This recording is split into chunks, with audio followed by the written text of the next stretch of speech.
Actually ক্যাচটা এমন একটা জায়গায় ছিল, আমরা দুজনেই ধরতে পারতাম। সো আমি তখন আই কন্ট্যাক্ট করতেছিলাম যে খালেদের সাথে, যে লাস্ট মোমেন্টে আমি কল করেছি এবং ও স্টপ হয়ে গেছে।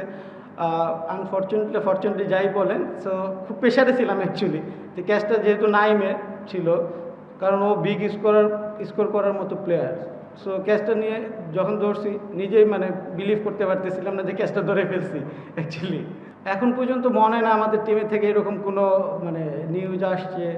আলহামদুলিল্লাহ যাই দিয়েছে সবাই, কিন্তু আমাদের কেউ কিন্তু বলে না এখনও যে পেমেন্ট ইস্যু নিয়ে একটু প্রবলেম আছে। সো সবাইরে কম দেওয়া হয়েছে, বাট সবারই একটা প্রসেস থাকে যে টুর্নামেন্টের আগে 50% বা 25%, তারপরে মিডল অফ দ্য টুর্নামেন্ট, তারপর আফটার টুর্নামেন্ট। সো আমাদের ওই প্রসেসে আছে এখন পর্যন্ত। দিন শেষে কিন্তু টাকাটাই ম্যাটার করে, যেহেতু আমার প্রফেশনই হচ্ছিল ক্রিকেট।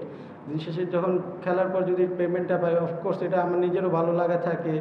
তারপরে এটার উপরে ডিপেন্ড করে অনেক প্লেয়ার। আর বিপিএল এত বড় টুর্নামেন্ট, এটা অনেক দিন ধরে হয়ে আসতেছে। আর আমি বলবো যে এটা ন্যাশনাল এনসিএলের একটা কিন্তু টি-20 টুর্নামেন্ট হয়েছে। সো এই টুর্নামেন্টে যদি রেগুলার প্রসেসে হয়, ওই টুর্নামেন্ট থেকে তো বেশ কয়েকটা প্লেয়ার কিন্তু বিপিএলে টিম পেয়েছে।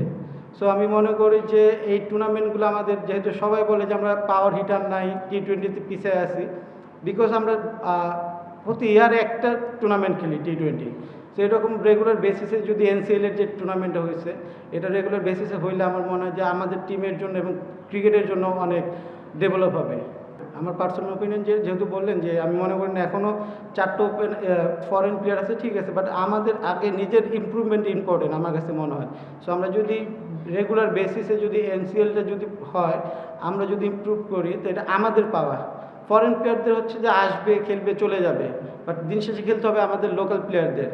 ওইখানে নিজেরও একটি কিন্তু প্রুফ করার ব্যাপার আছে এই জায়গায়। সো যখন আমরা ওইখানে পারফর্ম করব, তখন কিন্তু বিপিএলটা আমরা ডমিনেট করতে পারবো। সো এখনও আমার কাছে মনে হয় না যে আমরা ওইভাবে ডমিনেট করার মতো লোকাল প্লেয়ার যে ওই রেডি আছে। সো ইয়াং প্লেয়ারদের জন্য অনেক ইম্পর্টেন্ট এটা এনসিএলের টুর্নামেন্টটা। এটা যদি রেগুলার বেসিসে গেলে, তখন হয়তো বোর্ড এটা ডিসাইড করতে পারে যে আমরা 4টা বা 4টার জায়গায় 3টা ফরেন খেলাবে কি না। আলহামদুলিল্লাহ আমাদের যে প্ল্যান থাকে, সো ব্যাটসম্যানরা অনেক ভালো ব্যাটিং করতেছে প্রত্যেকটা ম্যাচেই।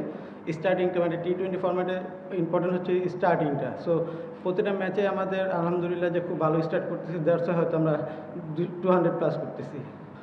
হোম টিম হিসাবে অলওয়েজ একটা প্রেশার, যেহেতু আমাদের টিম হোম টিম এটা চিটাগং কিংস। সো যেহেতু উইন করতেছি মাশাআল্লাহ, 5টা ম্যাচে 4টা উইন, তো ট্রাই করবো যে বেস্ট এফোর্টটা দিয়ে, যার যার জায়গা থেকে বেস্টটা দিয়ে নেক্সট যে ম্যাচগুলো আছে সবগুলোতে উইন করার জন্য। আর ব্যাটিং যেহেতু আমরা 200+ করে ফেলছি, সো অপোনেন্ট টিমের জন্য অলওয়েজ এটা একটা প্রেশার থাকে। সো ওরা স্টার্ট যেহেতু ভালো করেছিল, বাট আমরা উইকেটও পাইছিলাম 3টা।